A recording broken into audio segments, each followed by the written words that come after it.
नमस्कार विद्यार्थियों।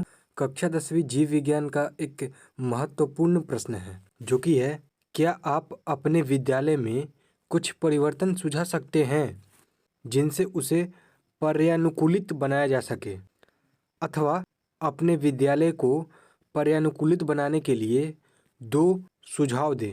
अर्थात हमें इस प्रश्न में पूछा गया है कि अपने विद्यालय में, अपने स्कूल में हम ऐसे कौन से परिवर्तन ला सकते हैं जिनकी सहायता से हम अपने विद्यालय को पर्यानुकूलित अर्थात पर्यावरण के अनुकूल कैसे बना सकते हैं, पर्यावरण के लिए लाभदायक कैसे बना सकते हैं।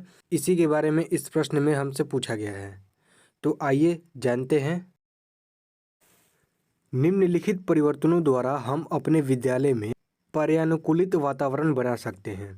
निम्नलिखित यानी कि नीचे की ओर लिखे हुए परिवर्तनों के द्वारा हम अपने विद्यालय में पर्यावरण के लिए अनुकूल वातावरण बना सकते हैं। तो पहला परिवर्तन है, हमें विद्यालय में वृक्षारोपण यानी कि हमें अधिक से अधिक पेड़ पौधे विद्यालय में लगानी चाहिए। हमें अपने विद्यालय में वृक्ष का रोपण यानी कि पेड़ पौधों का रोपण करना चाहिए और अधिक से अधिक मात्रा में पेड़ पौधे लगाने चाहिए ताकि हमारा पर्यावरण प्रदूषण मुक्त हो। तो यह हमारे लिए और हमारे पर्यावरण के लिए बहुत ही लाभकारी होते हैं। तो हमें पेड़ पौधे और वृक्षों को अवश्य लगाना चाहिए। दूसरा परिवर्तन है, बच्चों को शिक्षा देनी चाहिए कि पेड़ पौधे पर ध्यान दें तथा फूल तथा पत्तियों को नुकसान न पहुंचाएं। तीसरी बात है, विद्युत और जल की बर्बादी रोककर।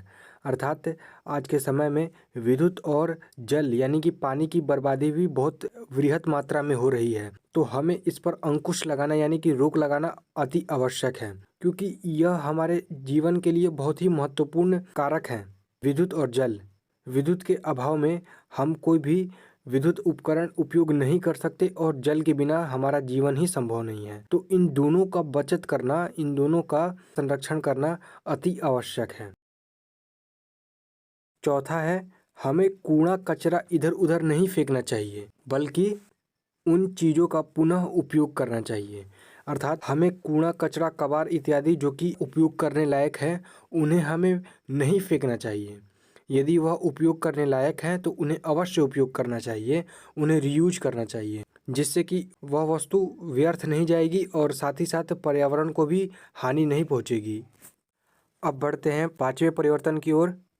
परितंत्र क्लब आरंभ करना चाहिए। अर्थात हमें परितंत्र के लिए एक क्लब यानी कि एक समूह, एक गुट का निर्माण करना चाहिए जिसमें हम वैसे विद्यार्थियों को शामिल करेंगे जो पर्यावरण के संरक्षण में अपना योगदान दें। तो यह जितनी भी बातें लिखी हुई हैं, इन बातों को अपना करके हम अपने विद्यालय को तथा घर को पर्यानुकूलित बना सकते हैं, यानी कि पर्यावरण के अनुकूल बना सकते हैं, पर्यावरण के लिए लाभकारी बना सकते हैं।